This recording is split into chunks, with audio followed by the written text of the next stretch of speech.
Bonjour, pour cette capsule, ce qu'on va faire, c'est revenir sur la question numéro 3 de l'évaluation diagnostique. Donc, je vous invite à aller la chercher, en fait, puis la consulter d'abord dès le début de cette vidéo.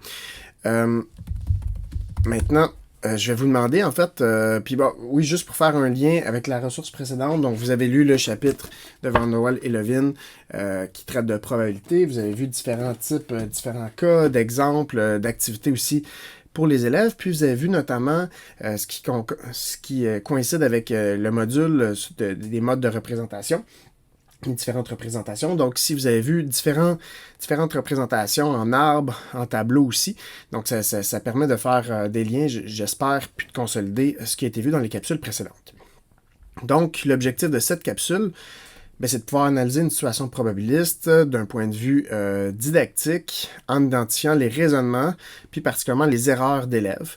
Puis on va aborder tranquillement, on s'en vient tranquillement encore une fois vers les interventions là, sans rentrer en détail, mais on va essayer plutôt de comprendre les raisonnements des élèves puis les erreurs qu'ils peuvent avoir commises. Puis c'est important ici, là, je tiens à le dire, les erreurs ici, il ne faut pas voir ça comme une faute, c'est pas bon, il faut éviter. On peut partir d'une erreur d'élève pour aller loin. Donc c'est ce qu'on avait fait dans la dernière capsule vidéo. On était parti d'un raisonnement erroné de l'élève qui croyait que toutes les sommes avaient la même probabilité. Puis ça nous a permis de développer et de travailler le tableau à double entrée, le diagramme en arbre, de faire des essais. Donc il faut voir l'erreur de l'élève en fait comme un point de départ et non pas comme une faute. Donc, si on regarde ici, ce que j'ai fait, en fait, c'est que j'ai repris la même situation que vous avez remplie dans l'évaluation diagnostique. Je l'avais déjà testé dans un autre cours universitaire. Vous allez voir que c'est un cours primaire, donc il y a une petite distinction. Là, vous, c'est un élève de deuxième secondaire, si c'est en sixième année, mais la situation reste principalement la même. Puis on va voir leur solution qui pourrait être similaire ou pas au vôtre. Donc, la situation était la suivante. On a un cadenas. On va savoir c'est quoi la probabilité d'ouvrir du premier coup. Il y a 4 roulettes. Puis, sur chaque roulette, je sais que c'est des nombres de 0, des chiffres de 0 à 9. Et je sais que ma combinaison, en fait, elle va utiliser les chiffres 5, 7, 8 et 9. Mais on ne sait pas dans quel ordre, avec quelle roulette. Donc, l'élève répond que la probabilité, c'est 1 dixième, plus 1 dixième, plus 1 dixième, plus 1 dixième. Donc, sûrement parce que ici, il y a 4 roulettes qui ont chacun ont choisi un des chiffres sur les 10 disponibles, de 0 à 9. Et va additionner pour faire 4 quarantièmes. Donc, je vous pose comme question, qu'est-ce que l'élève a compris, qu'est-ce qu'il n'a pas compris? Donc, la personne ici, on va avoir 6 solutions. La première solution, la personne a dit, il y a 4 possibilités sur 10 de trouver le bon chiffre à chaque position. Donc, il n'y a pas 4 possibilités sur 40. Donc, ce que la personne a remarqué ici, c'est que si je fais 1 dixième, plus 1 dixième, plus 1 dixième, plus 1 dixième, ça fait 4 dixièmes, pas 4 quarantièmes. Donc, ça, c'est une erreur classique qu'on va voir avec les élèves autant au primaire qu'au secondaire. Les élèves vont avoir tendance à additionner les dénominateurs, alors que si j'ai des dixièmes avec des dixièmes, ça reste des dixièmes, ça ne devient pas des quarantièmes.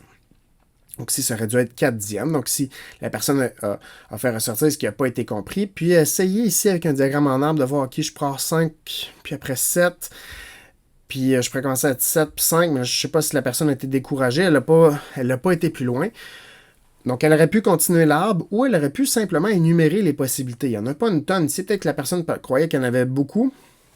On verra tout à l'heure qu'il y a 24 possibilités, en fait, là, 24 combinaisons possibles avec une seule qui est la bonne. Donc, la probabilité, ce qu'il fallait avoir comme réponse, c'est 1/24e. Une bonne combinaison sur les 24 possibles formés des chiffres 5, 7, 8 et 9. Donc, on va aller voir une autre solution, puis on va se rapprocher justement de la solution attendue.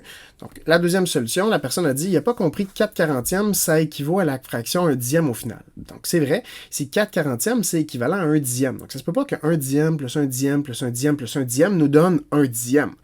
Donc, la personne a bien vu ici ça. Il a compris que de 0 à 9, il y a 10 chiffres, que pour chaque partie de la combinaison, il y a une chance sur 10 de l'obtenir du premier coup. Ici, ce qui ne fonctionne pas autant pour cette personne-là que l'autre d'avant, c'est qu'en fait, c'est pas des dixièmes. Ici, j'utiliserai jamais 1, 2 ou 3 ou 0, disons, dans ma combinaison, parce que je sais que ma combinaison est formée par les chiffres 5, 7, 8 et 9. Donc, même si ça va de 0 à 9 sur mes roulettes. Ici, je sais que c'est formé avec 5, 7, 8 et 9. Donc, au départ, en fait, j'ai 4 cas possibles et non pas 10. Donc, au début, sur ma première roulette, je peux décider de mettre un 5, un 7, un 8 ou un 9. Autre chose qu'on peut remarquer, il y a une chance sur 10. Donc, si je vous invite à éviter le mot chance. Donc, si au lieu de dire une chance sur 10, on aurait pu dire une probabilité de 1 dixième, de 1 sur 10, ou j'aurais pu dire un cas favorable sur 10 cas possibles. Mais on va éviter le mot chance ici qui amène avec le fait d'être chanceux, là, puis qui peut causer des problèmes en lien avec des conceptions dont on a déjà parlé. Troisième solution. La personne a dit, bon, ici, j'ai 4 possibilités 5, 7, 8 ou 9, 4 possibilités 5, 7, 8 ou 9, 4 possibilités 5, 7, 8 ou 9, 4 possibilités 5, 7, 8 ou 9, puis elle les multiplie. Donc, contrairement ici à l'élève qui additionne, ici, elle les a multipliés, ça donne bel et bien 256. Et elle va dire, ben, j'ai 4 chances sur 256, ou on aurait pu dire une probabilité de 4 sur 256 de l'avoir du premier coup. Donc, qu'est-ce que l'élève a compris? Ben, on peut le mettre sous forme de fraction. Oui, OK. Qu'est-ce qu'il n'a pas compris? Ben, la fraction est sur 4 et non sur 10. De plus, il ne s'agit pas d'additionner, mais de multiplier les fractions. C'est tout à fait. Ça fait quelques fois que j'en parle rapidement comme ça. On va l'expliquer pourquoi dans le prochain module, dans le module 4, on commencera à y aller plus en détail sur le calcul de probabilité. Mais ici, si je veux que quelque chose se produise, puis que quelque chose ensuite se produise, puis ce qu'il faut faire, en fait, on avance dans l'arbre, puis on multiplie mes probabilités. Donc, ici, il fallait multiplier. Donc, il fallait penser ici à multiplier.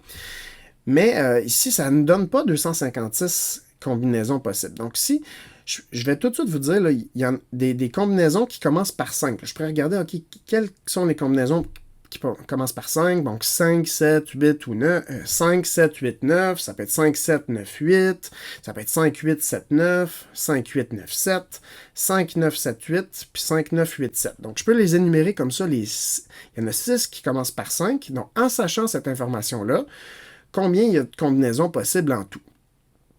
Donc, s'il y en a 6 qui commencent par 5, il y en aurait aussi 6 qui commencent par 7, puis 6 qui commencent par 8, puis 6 qui commencent par 9, donc 6 fois 4, donc j'en ai 24. Donc, je pourrais ici, j'aurais pu le raisonner comme ça, puis la première personne ici, si elle avait continué juste en commençant 5, 7, puis après 8, 9, puis si elle avait continué ici, elle aurait fait ressortir ces 6 possibilités qui commencent par 5, et après elle aurait pu dire, ben, ça serait le même principe pour 7, 8 et 9, j'en aurais aussi 6 chacun, donc 4 fois 6, 24 possibilités. Donc, ici, c'est une bonne idée, c'est une bonne chose de remarquer qu'il y en a 4, mais ici, c'est pour la première roulette, mais après, il n'y en a pas 4 par la suite. Donc, on va aller voir la quatrième solution qui va nous aider. Donc, la personne a dit, ben, l'élève a compris que pour chaque roulette, il y a 10 possibilités de chiffres. Ouais, pas tout à fait. Il a compris qu'il y avait une relation entre les roulettes. OK. Il n'a pas compris qu'en connaissant les 4 chiffres de la combinaison, il y a en fait... oui, OK. Chaque roulette a 10 possibilités de chiffres, mais il n'a pas compris qu'en connaissant les 4 chiffres de la combinaison, il y a en fait une chance sur 4, ou plutôt une probabilité de 1 quart de trouver le chiffre pour chaque roulette. Puis, il doit faire une multiplication au lieu d'une addition. Donc, 1 quart fois 1 quart fois 1 quart fois 1 quart. Ça me donne ici aussi 1 sur 256. Donc, en fait, ça c'est similaire. C'est pas exactement la même façon de l'expliquer, mais c'est similaire à la personne présente. Mais c'est plutôt la prochaine solution qui va nous aider à avancer. Donc, la cinquième, la personne a dit, l'élève a compris que pour chaque position, il y a 10 nombres qui sont possibles. Donc, 0, 1, 2, 3, 4, 5, 6, 7, 8, 9. Mais l'élève n'a pas compris, il n'est pas en mesure d'additionner des fractions, ne semble pas maîtriser les concepts de numérateur et dénominateur. Donc, si la personne a remarqué que ça devrait donner 4 dixièmes et non pas 4 quarantièmes. La personne a dit qu'est-ce qu'elle a compris, un point fort. Non, ici c'est un point négatif, en fait, ça aurait dû être un moins. L'élève n'a pas compris qu'une possibilité de nombre s'élimine à chaque position. Donc, ici, ça aurait dû être, et là, la personne a écrit, c'est 1 quart au début. J'ai le choix au début dans les 4, soit 5, 7, 8 ou 9. Donc, c'est une des 4 qui me donne la bonne chose sur la première roulette. Pour continuer après, ben, si j'ai 4 nombres possibles, si j'ai pris le 5, disons, pour ma première roulette, il m'en reste 3 nombres. Donc, 4 nombres moins 1 que j'ai placé. Donc, c'est 1 tiers. 4 nombres moins 2 pour la troisième, donc 1 demi. Et 1 sur 1, là, il me reste une seule possibilité sur la dernière roulette. Et là, ici, ça aurait été intéressant de mettre en contact cette personne-là, ici, avec la personne précédente, qui, elle, a compris qu'il faut multiplier au lieu d'additionner. Donc, si ils s'étaient mis ensemble, elle a compris qu'il faut multiplier au lieu d'additionner, mais l'autre a compris qu'il fallait que le dénominateur réduise à chaque fois.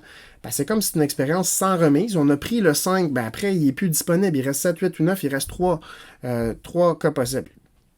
Donc, ça aurait été intéressant de les mettre ensemble, voir si leur réflexion avait évolué. Et on a la 6e solution ici, qui dit, ben, elle a remarqué que c'est 1/4 pour la première roulette, 1/3, 1/2 et 1. Elle les a multipliés ici, 4 x 3 x 2 x 1. Je peux avoir 4 possibilités au début pour ma première roulette, le 5, 7, 8 ou 9. Puis après ça, il met x 3, x 2, x 1. Ça va me donner ça 24. Et il y a une seule de ces 24-là qui est bonne. Donc, si je multiplie ces fractions-là aussi, ça me donne un 24e. Donc, la personne a écrit quelque chose ici qu'elle a barré, mais elle a dit il n'a pas compris que pour le premier chiffre du cadenas, il a le choix entre 4 chiffres. Pour le deuxième, 3 chiffres, 3 autres chiffres. Donc, on a pris un, on prend 3 autres chiffres, etc. Donc, c'est 5, 7, 8 et 9 là, qui sont les chiffres du code, et non 10 à chaque coup là, sur le cadenas là, de 0 à 9. Donc, la personne l'a expliqué, puis elle a ajouté ici où j'aurais pu faire l'arbre des probabilités, donc une chance sur 24 combinaisons possibles, ou plutôt une probabilité de 1 sur 24. Ou un cas favorable sur 24 combinaisons possibles. Donc, ici, avec ces 6 solutions-là, ça nous permet aussi d'analyser. Chacune a un petit peu leur force, leur faiblesse. Si celle-là est plus complète, pas juste plus complète, plus vraie, en fait. mais quand même, il y avait des éléments intéressants dans chacune des autres solutions ou analyses là, des étudiants. Donc, je vous invite à me dire ce que vous retenez de cette capsule vidéo. Donc, on a pu identifier ce qu'une personne a compris ou non par l'analyse de sa solution. Puis ça, c'est assez intéressant parce que vous allez devoir faire ça avec les élèves. Là. Quand vous allez regarder une solution d'élève, vous allez devoir être capable de dire, c'est pas juste c'est bon, c'est pas bon, c'est qu'est-ce que la personne a compris, qu'est-ce qu'elle n'a pas compris pour être capable de donner un soutien puis une intervention qui va être appropriée. On a pu tenir compte du contexte, donc le fait que c'est une expérience aléatoire à plusieurs étapes pour choisir l'opération appropriée. Donc, c'était une multiplication cette fois-ci.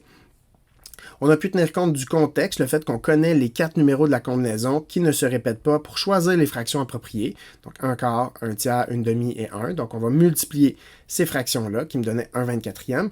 Puis aussi, j'ai sensibilisé à l'emploi du vocabulaire rigoureux, là, notamment le mot chance là, qui serait remplacé par probabilité ou cas favorable, cas possible.